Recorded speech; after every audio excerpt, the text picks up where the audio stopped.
Espírito, eu amo a tua voz, eu amo a maneira que me fazes te sentir. Santo Espírito, eu quero te dizer que eu te amo,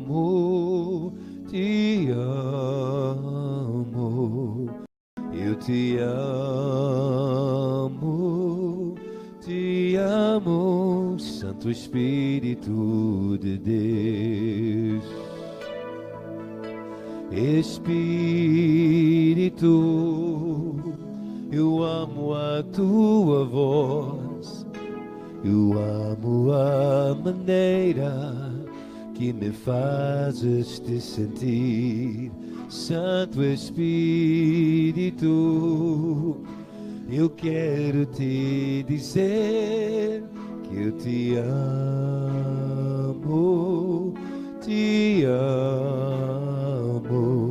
eu te amo, Santo Espírito de Deus. Father, we pray over the Word of God this morning, that the Spirit of God will bring liberty and freedom through the prophetic gift over your servant today, to encourage and to direct your body for the purposes and plans that you have for your church, to continue to go forward, to advance your kingdom through downtown Hamilton and to our family of friends. And everybody said, amen. Amen. Graças a Deus. Meus amados irmãos, eu os convido para que vocês façam uso de suas Bíblias e abram em Tiago capítulo 3. Tiago capítulo 3.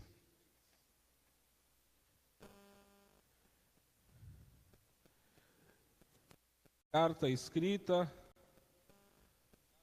por Tiago, capítulo de número 3. E nós iremos fazer a leitura dos versículos 1 até o versículo 12. Tiago, capítulo 3, dos versículos 1 até o versículo 12. Nós estamos na nossa série Placas de Sinalização, Signposts, e o título dessa mensagem é Domando a Língua.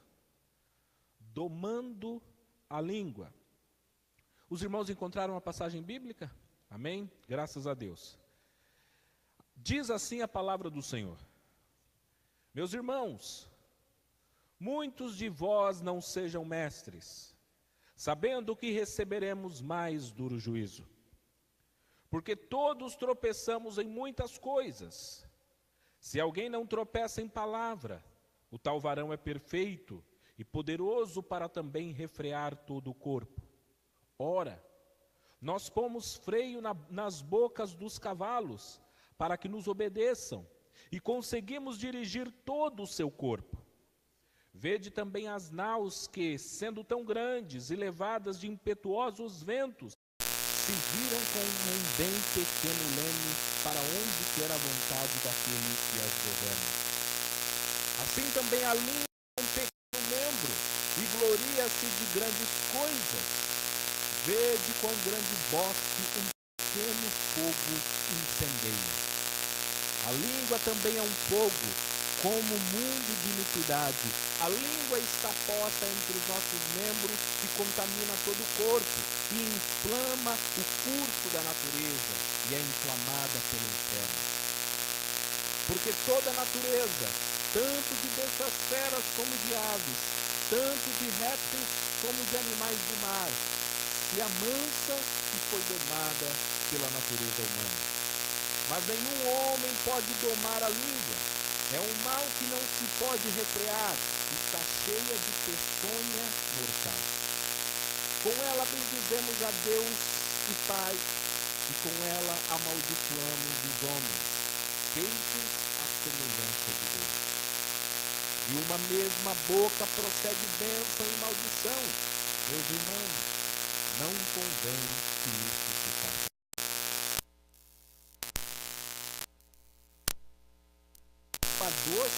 água amargosa? Meus irmãos, pode também a figueira produzir azeitonas ou a videira figo? Assim tampouco pode uma fonte dar água salgada e doce. Graças a Deus. O texto escrito por Tiago, o irmão do nosso Senhor e Salvador Jesus Cristo, primeiro pastor da igreja de Jerusalém, relembra bastante o livro de Provérbios, que tantos versículos nos apresentam sobre a língua, sobre o falar. Essa preocupação de Tiago com o uso da nossa boca, com o uso da nossa língua, já é demonstrada no primeiro capítulo de Tiago, quando ele, em Tiago capítulo 1, versículo 26, ele diz o seguinte: se alguém se considera religioso, mas não refreia a sua língua, engana-se a si mesmo, sua religião não tem valor algum. Repetindo o versículo de Tiago 1,26, se alguém se considera religioso, mas não refreia a sua língua, engana-se a si mesmo, sua religião não tem valor algum. Tiago faz menção então que tudo aquilo que nós professamos acreditar, tudo aquilo que dizemos acreditar, crer, depende também do conteúdo das palavras que saem da nossa boca. E o capítulo 3 começa com a seguinte orientação: meus irmãos. O texto vai dizer por 3 vezes essa expressão, meus irmãos, ou seja, meus irmãos e minhas irmãs. Que fique bem claro, Tiago está tratando com cristãos.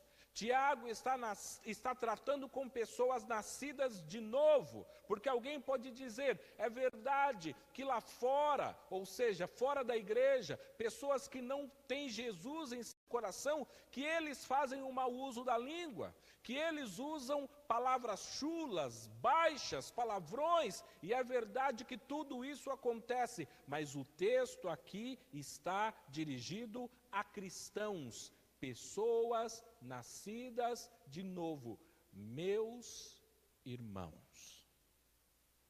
Muitos de vós não sejam mestres, sabendo que receberemos mais duro juízo.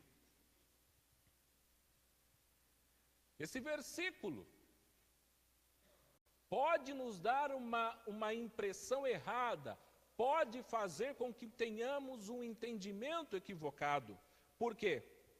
Porque em capítulo 3 da epístola que Paulo escreve ao seu filho na fé, Timóteo, ele diz o seguinte: se alguém aspira ao episcopado, excelente obra deseja. Ou ainda, se alguém deseja ser um pastor, uma pastora, se alguém deseja uma liderança na igreja, essa pessoa deseja algo bom.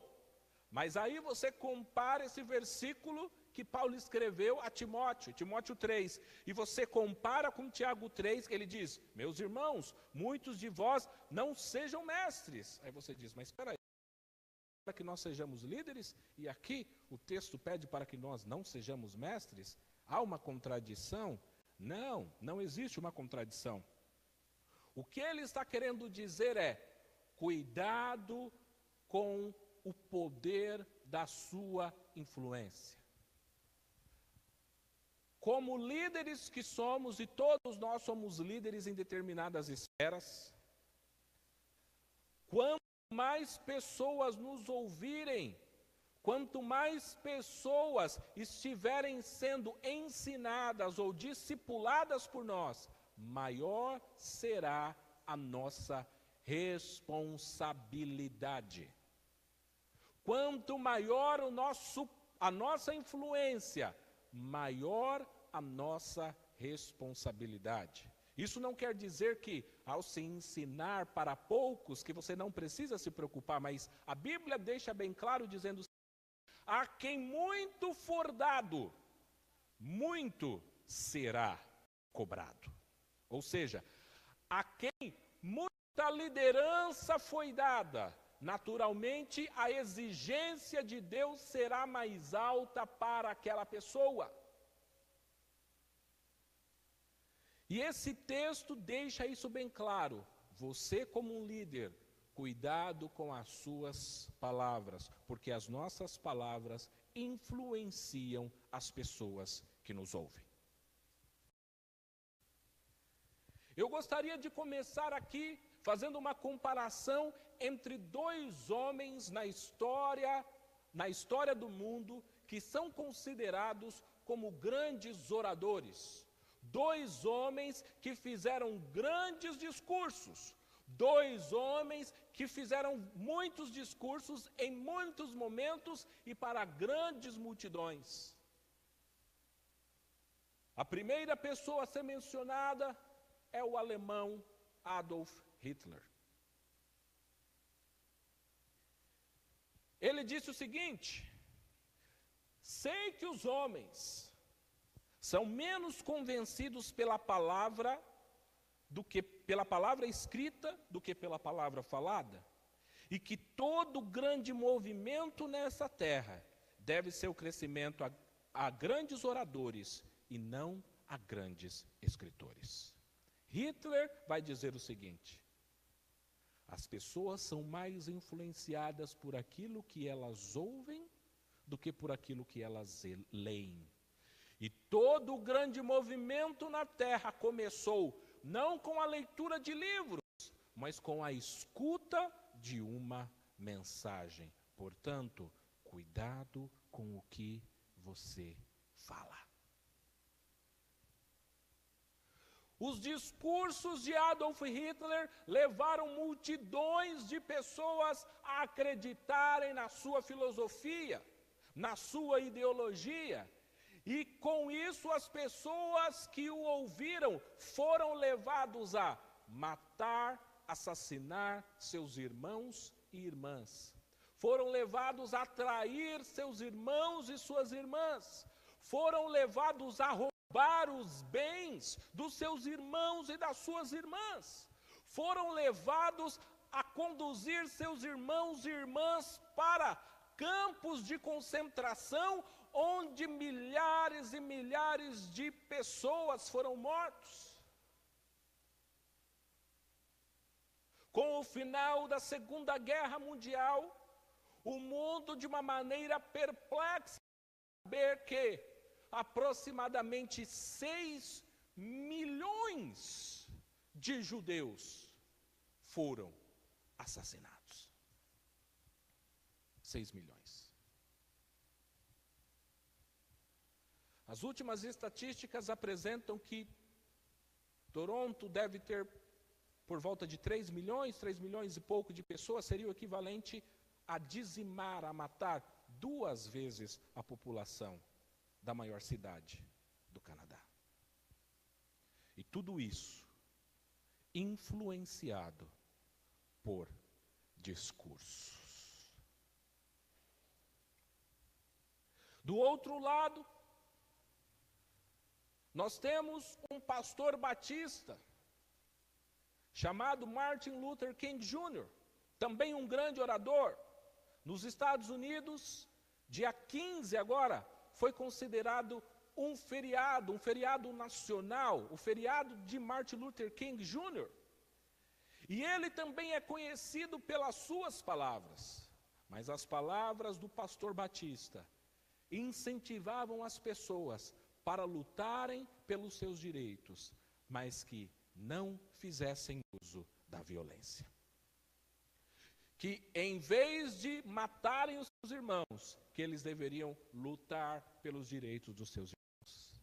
Que em vez de atacarem e usarem pedras, bombas ou armas, eles deveriam marchar de uma maneira silenciosa às vezes, que eles deveriam usar tudo o que podiam para lutar pelos direitos dos seus irmãos. E enquanto em um discurso se ouvia ódio, rancor, no outro se ouvia palavras de amor. Em uma parte ou porção de seu discurso, Martin Luther King disse o seguinte: digo-lhes hoje, meus amigos, que apesar das dificuldades e frustrações do momento, eu ainda tenho um sonho. É um sonho profundamente enraizado no sonho americano. Eu tenho um sonho em que um dia essa nação levantar-se-á e viverá o verdadeiro significado de sua crença. Consideramos essas verdades como auto-evidentes que todos os homens são criados iguais. Eu tenho um sonho que um dia, nas montanhas rubras da Geórgia, os filhos dos descendentes de escravos e os filhos dos descendentes de donos de escravos poderão sentar-se juntos à mesa da fraternidade. Eu tenho um sonho que um dia, mesmo o estado do Mississippi, um estado desértico, sufocado pelo calor da injustiça e sufocado pelo calor da opressão, será transformado num oásis de liberdade e justiça. Eu tenho um sonho que meus 4 pequenos filhos em uma nação, onde não serão julgados pela cor da sua pele, mas pelo conteúdo do seu caráter. Eu tenho um sonho hoje. Essa é a nossa esperança. Essa é a fé com qual eu regresso ao sul. Com essa fé nós poderemos esculpir na montanha do desespero uma pedra de esperança. Com essa fé poderemos transformar as dissonantes discórdias do nosso país em uma linda sinfonia de fraternidade. Mateus vai fazer uso do poder da influência das nossas palavras quando em Mateus 12, 36, 37, a palavra nos diz: digo-vos que toda palavra frívola, ou seja, toda palavra má, que proferirem os homens, dela darão conta no dia do juízo. Pelas tuas palavras serás justificado, e pelas tuas palavras será condenado. Veja bem, Jesus está dizendo: todos nós daremos conta de cada uma das nossas palavras. Cada palavra errada que eu e você dizer, Jesus está dizendo, isso será usado contra você mesmo. Porque nós seremos, veja bem, nós não seremos julgados pelo aquilo que o nosso irmão disse a nosso respeito. Nós não seremos julgados pelo que nossa mãe diz ao nosso respeito. Não seremos julgados acerca do que o nosso pai diz a nosso respeito, ou até mesmo do que a nossa cidade diz a nosso respeito, mas Jesus diz, vocês serão julgados pelo conteúdo das suas próprias palavras. Veja a preocupação que eu e você temos com o conteúdo que sai dos nossos lábios. E é engraçado, meus amados irmãos, ou triste, saber que muitas vezes nós surpreendemos a nós mesmos. Muitas vezes nós dizemos algumas coisas, às vezes temos coragem de reconhecer, às vezes somente pensamos no nosso íntimo, no nosso interior, dizendo, será que fui eu mesmo que disse isso?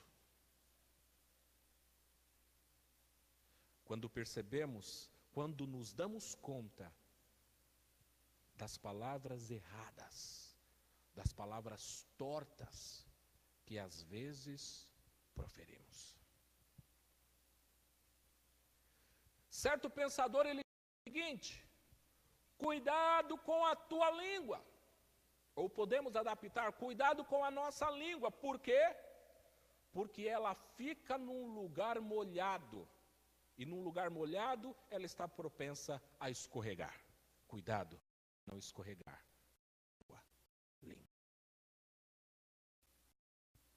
Outro pensador vai dizer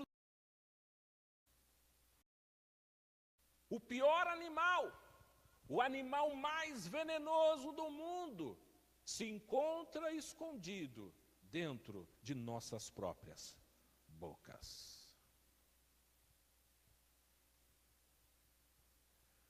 Cuidado com o que eu e você proferimos.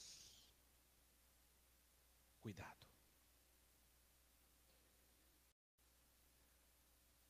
Às vezes, amigos dão conselhos a outros amigos sem pensar no que eles estão dizendo, mal sabendo eles que aquele conselho pode levar aquela pessoa que ouve aquele conselho a obedecer piamente aquilo que você lhe diz. Não é incomum ouvirmos histórias de adolescentes que tiraram a sua vida porque foram pedir conselho a um determinado amiguinho ou amiguinha e aquela pessoa disse para ele: é verdade, você não tem mais nada o que fazer, tirar a sua vida. E depois, quando a pessoa tira a vida e as pessoas descobrem, a pessoa diz: mas eu não tinha consciência, eu não sabia que ele poderia ouvir isso e realmente fazer o que eu estava dizendo. Ou seja, as pessoas não percebem a influência que uma palavra pode ter na vida de uma pessoa. Portanto, meus amados irmãos, não queiramos ser mestres, mas o que ele diz: se eu ou você formos chamados para isso, sejamos mestres, mas lembrando que é o conteúdo que sai da nossa boca que será julgado. Quanto mais nós falamos, mais julgamento teremos.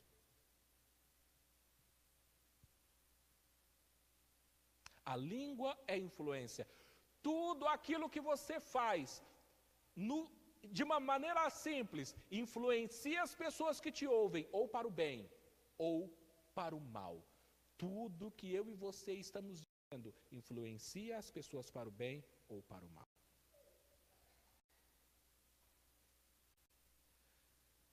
E às vezes damos conselhos tolos, coisas tolas sem pensar. Um jovem até a gente diz: você acha que eu deveria estudar? Você acha que eu deveria fazer isso? Você diz: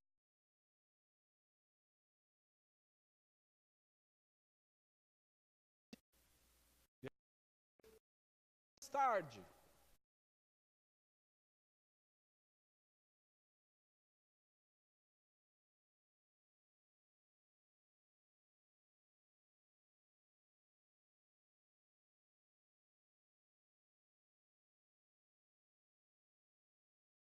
Pergunta.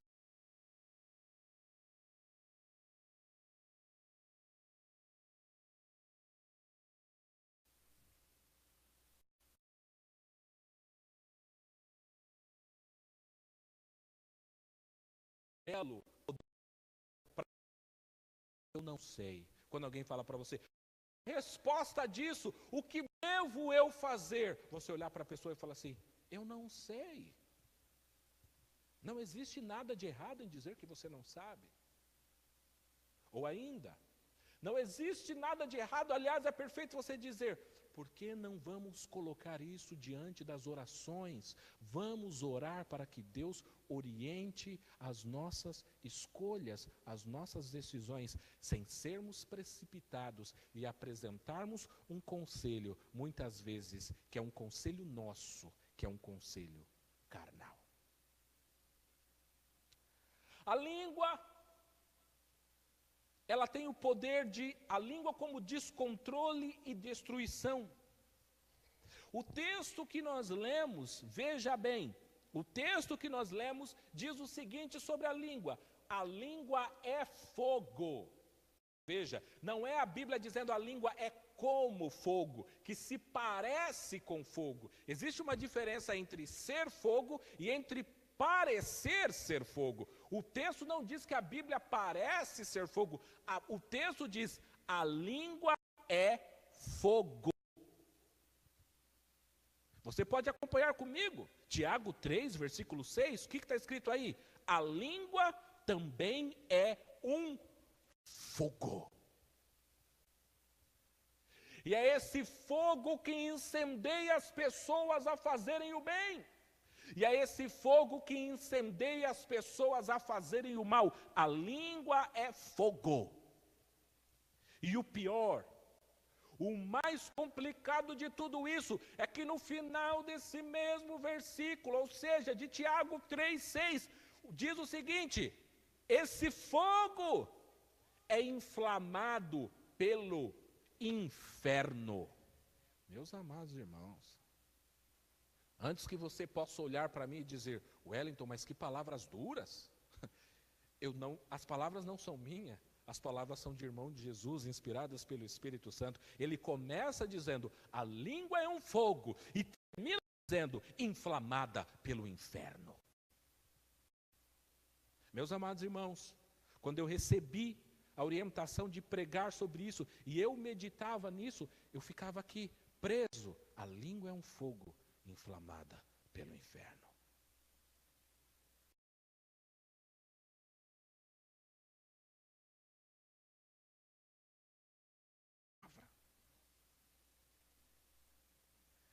Ele vai dizer ainda, a língua é indomada, a língua é um veneno. Quando nós dizemos peçonha, ele está falando, é o mesmo que veneno. A língua é um veneno. E aí ele vai usar agora no versículo 5, ele vai dizer, vede quão grande bosque, um pequeno fogo incendeia, um pequeno fogo. Roboão, descendente de Davi, ele está para herdar o trono de Israel, e no momento em que ele vai falar com a nação de Israel, ele não sabe o que dizer. Ele chama para o seu lado os anciãos, ou seja, os homens mais velhos, mais experientes, e pede para que aqueles homens lhe deem um conselho. E aí ele diz o seguinte, quando as pessoas me perguntam, diga o seguinte, diga assim, o meu dedo mindinho é maior do que os lombos, as costas do meu pai. Diga que você é mais forte. Diga que você é poderoso. Diga que você é grande. Diga que se o seu pai cobrava impostos, que você vai cobrar mais impostos ainda. Diga que seu pai vos açoitava com açoites, que você irá açoitá-los com escorpiões. Diga isso. Diga que você é grande. E assim o povo vai temer, o povo vai ter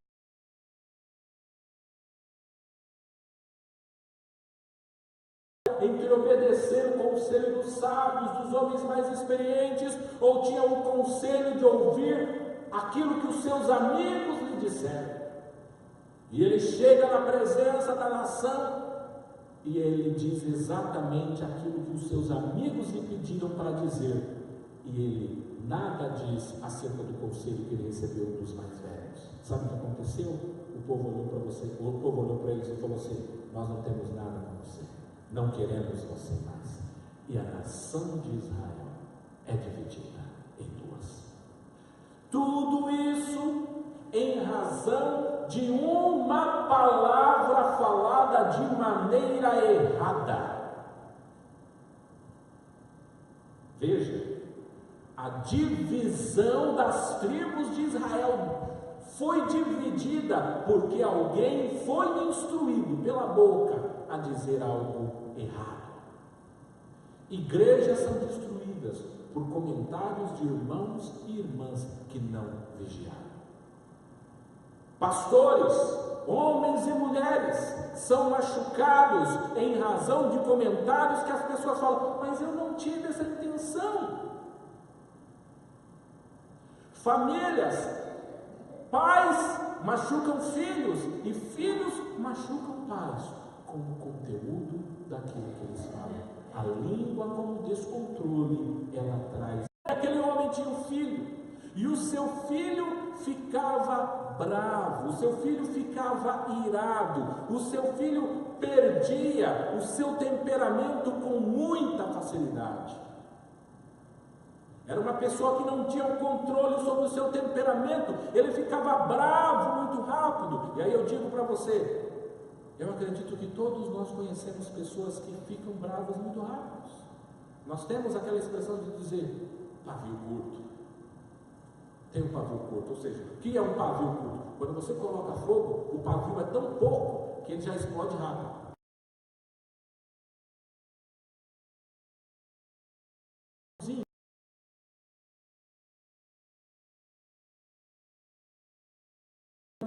Demorar até ela explodir. Se o fio, o pavio, for curto, colocou fogo, existem pessoas que são assim. E aí quando a pessoa explode, ela começa a falar aquilo que ela não devia. O filho daquele homem era um pavio curto, perdia a graça muito rápido. E então seu pai lhe dá a seguinte orientação: filho meu, faça o seguinte, toda vez que você ficar bravo, toda vez que você ficar irado, em vez de você gritar, em vez de você xingar, em vez de você perder o controle, pegue um prego e vá até uma tábua e martele o prego naquela tábua. Bravo, lembrava da orientação do pai, devo ir, pegava um prego, batia o prego. Ouvia algo errado de novo, catava o prego, batia o prego. Começava a trabalhar, um colega de trabalho fazia algo que ele não gostava, ficava bravo, ficava inclinado a querer xingar, a brigar, lembrava da orientação do pai, pegava um prego e batia o prego na tábua. Com o passar do tempo, ele foi aprendendo a se controlar. Nos primeiros dias, aquela tábua estava repleta de pregos. Conforme os dias iam passando, ele pregava cada vez menos pregos. Até que começou a chegar dias em que ele não mais precisava bater aquele prego. E então, quando ele chegou nesse estágio de não mais se irar, de começar a se controlar, ele foi conversar com o seu pai, e o seu pai feliz disse a ele: sim, meu filho, você está crescendo, você está amadurecendo, mas agora eu gostaria de te ensinar outra coisa. Traga aquela tábua de volta. Ele disse: arranque, tire todos os pregos de volta. E ele começou a arrancar. E ele disse: olha a tábua. O que tem, meu pai? Os machucados, os buracos que os pregos foram feitos, continuam aí. Você não se ira mais, mas o resultado da sua ira está demonstrado nessa tábua. Você não pode voltar atrás. O que você pregou, o estrago que você fez, não pode mudar. Há um ditado que diz que a palavra lançada não pode mais voltar atrás, meus amados irmãos. As pessoas podem nos perdoar com aquilo que nós falamos, mas o estrago daquilo que a nossa boca falou não volta mais atrás. Vejam um exemplo. Eu estou aqui na frente de vocês, se eu lhes contasse uma mentira, ou se eles usasse alguém e falasse mal de alguém, e depois eu me desse conta, o que eu falei era mentira, eu falo, eu vou voltar aqui e vou dizer que aquilo que eu falei era errado, mas nem sempre as mesmas pessoas que estavam aqui vão estar no outro dia. Porque eu nunca vou conseguir, jamais iremos conseguir atingir todas as pessoas do mal que nós falamos. Portanto, antes de você pensar em corrigir o erro da sua boca, não diga. Controle a sua língua. O último ponto, a língua como controle e bênção. O texto vai dizer, a língua é freio, a língua é leme. O que ele quer dizer com isso? O freio é impede de irmos onde não devemos ir. Ela nos impede de falar mais do que deveríamos falar. O leme é aquilo que controla o navio. Ele é pequeno, mas ele controla o navio inteiro. Ele diz: nós somos controlados pela nossa boca. E antes que alguém pensa, mas será que existe alguém que é perfeito? O versículo 2 diz o seguinte: porque todos tropeçamos em muitas coisas. Esse versículo deveria ficar guardado em nossos corações. Não que os outros não devam, mas que para a gente lembrar. Porque todos tropeçamos em muitas coisas. Quem dera ele falasse se nós tropeçássemos em uma coisa, ou duas coisas. Mas o texto diz, todos nós tropeçamos em muitas coisas. O que significa que todos nós tropeçamos com a nossa língua. E às vezes a nossa língua faz errarmos mais ainda. Fala, não, eu não tropeço. Pronto, já tropeçou de novo.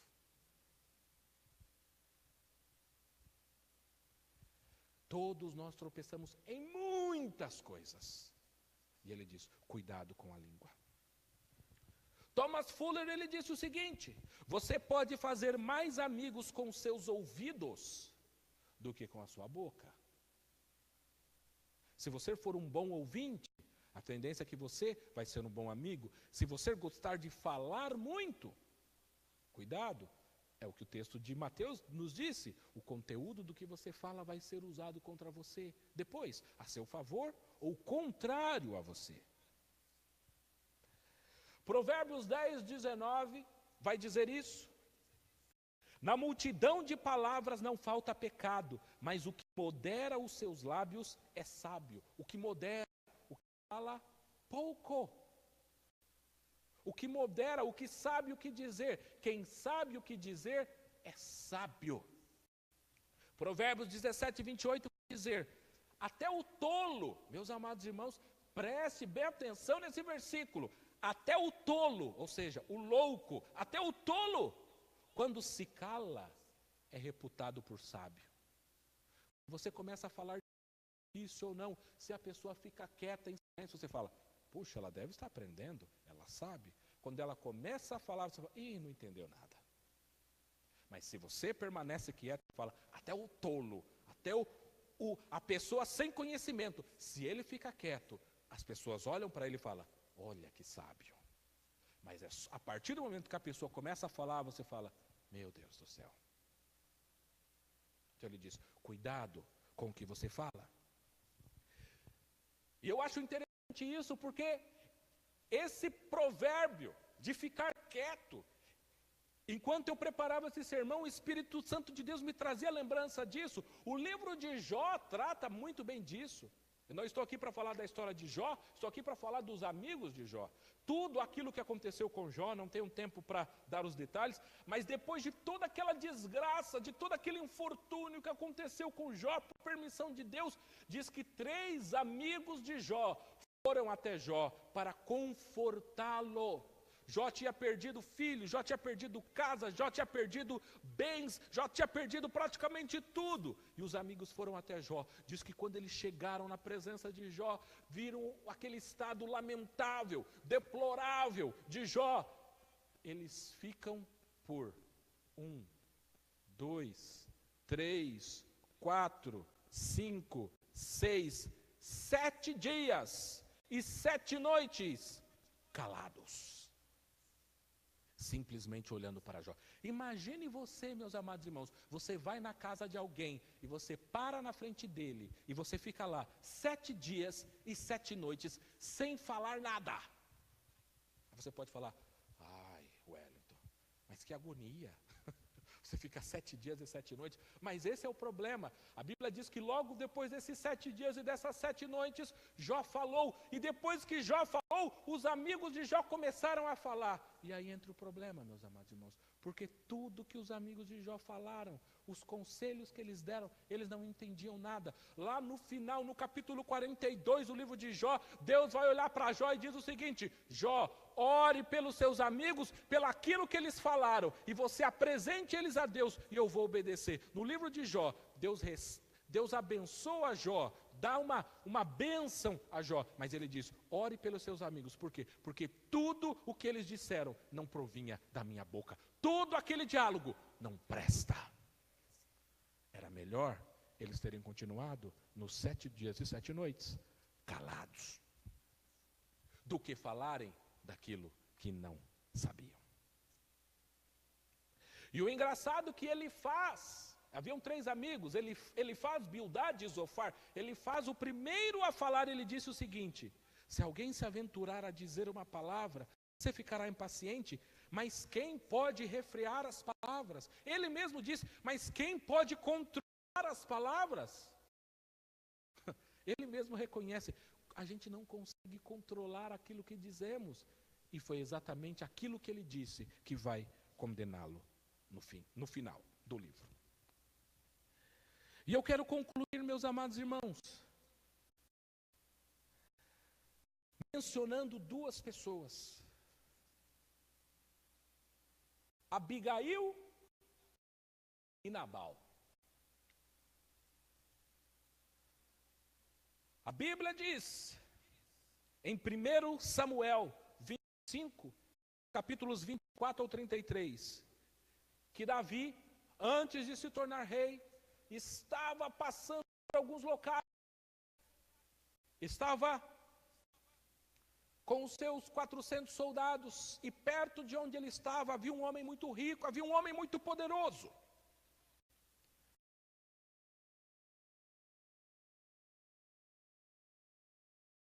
Havia um profeta,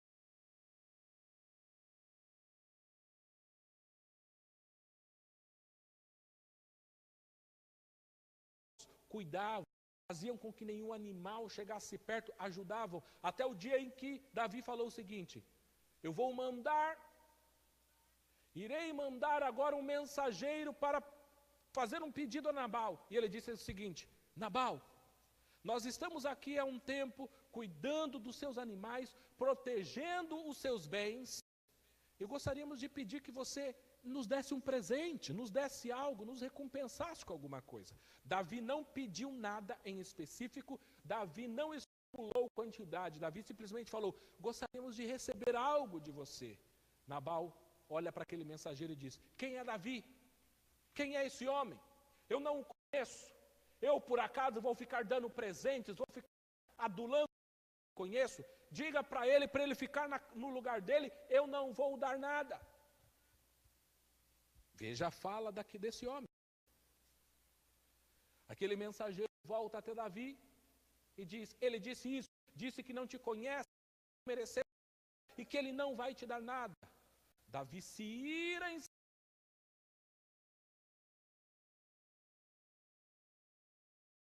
tudo aquela família, vou destruir tudo. E um funcionário de Nabal havia ouvido essa história e foi até a mulher de Nabal e disse, olha, eu vi um mensageiro de Davi pedindo ajuda para o seu marido de maneira ríspida contra ele. E agora ele está vindo para cá e vai destruir a sua família. Aquela mulher falou, é verdade? É. Aquela mulher começou a fazer comidas, separou alguns animais, mandou alguns servos na frente. E quando Davi estava vindo com 200 homens para atacar a casa dela, a Bíblia diz que ela se prostra no chão e ela fala, Davi, eu pequei. Eu pequei? Quem pecou foi o marido dela. Ela não tinha feito nada, ela não sabia do que aconteceu. E ela começa a pedir desculpa. Peço desculpas pelo meu marido, pelas palavras do meu marido. Mas eu gostaria que você não fizesse isso. Você é servo de Deus. E você sabe que se você fosse matar alguém, você estaria fazendo algo errado. Ela pede desculpas pelo marido. Ela pede desculpas por ela. Ela entrega aquele presente. E daí olha para ela e fala, é verdade. As tuas palavras são corretas. Não só você está correta naquilo que você está dizendo, como você, com as tuas palavras, me impediu de cometer um grande pecado. Eu iria matar um homem que eu não deveria matar. Veja o contraste. Nabal, o homem, o líder, com as suas palavras, ia destruir a sua casa. Abigail, a sua mulher, com as suas palavras, elevou a sua casa, protegeu o seu marido, protegeu todos os seus bens, apenas com as palavras. E ela volta para casa. Quando ela volta para casa, ela encontra o seu marido bêbado. A Bíblia diz que ela vai falar com ele? Não, ela é sábia, ela vai conversar com o bêbado. A Bíblia diz que ela ficou quieta e nada falou com ele. Por quê? Porque não se conversa com o bêbado, meus amados irmãos, não se conversa. Eu não sei em Portugal, da maioria que vocês são, mas no Brasil temos o seguinte ditado: quem fala muito dá bom dia a cavalo. Que ele quer dizer, cuidado às vezes com quem você está falando. Você acha que está conversando com alguém? Não se conversa com um cavalo, é isso que ele quer dizer. Ela espera no dia seguinte, quando aquele homem recupera os seus sentidos, ela vai e fala com ele. Quando ele pode ouvir, aquele homem sendo mau, ele fica irado, mas aí a Bíblia diz que Deus visita aquele homem e aquele homem morre. E sabe o que vai acontecer, meus amados irmãos? Depois, quando aquele homem morre, Abigail vai se tornar a mulher que veio a se casar com Davi, em razão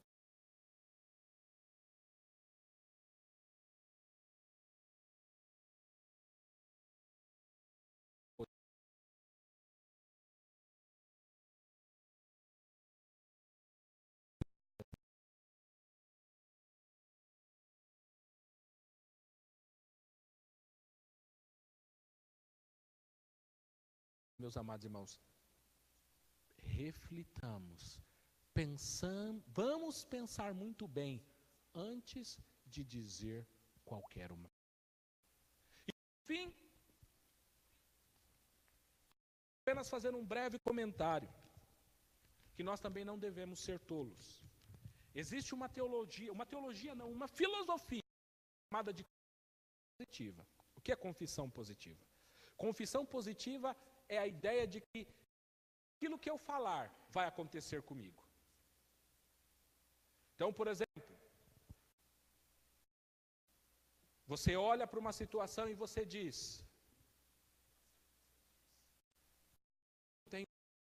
não tenho 38 anos, não tenho 38 anos, tenho 25. Você pode falar quantas vezes você quiser que você tem 25 anos, que a sua certidão de nascimento está lá para dizer: você nasceu no dia tal, do mês tal, do ano tal. Não vai mudar isso. Isso é fato. É bem a verdade que nós devemos ser pessimistas. Isso vai acontecer comigo. Nós não devemos ser pessimistas, porque a Bíblia diz que a língua tem o poder da vida e da morte, mas também nós não podemos ser tolos. Afinal, eu poderia dizer o seguinte: sou milionário, sou milionário, sou milionário. Depois de eu dizer 3 vezes que eu sou milionário, eu me tornei milionário, meus irmãos. Pessoas que fazem uso disso dizendo: eu sou assim. Não é o simples fato de você dizer alguma coisa que você vai tornar alguma coisa. Existem muitas igrejas que fazem uso dessa confissão positiva, querendo dizer: eu decreto isso, eu decreto aquilo, eu decreto que não acontecerá isso, eu decreto que não acontece isso, eu não decreto. Meus amados irmãos, nós não temos poder de decretar nada, quem decreta tudo é Deus.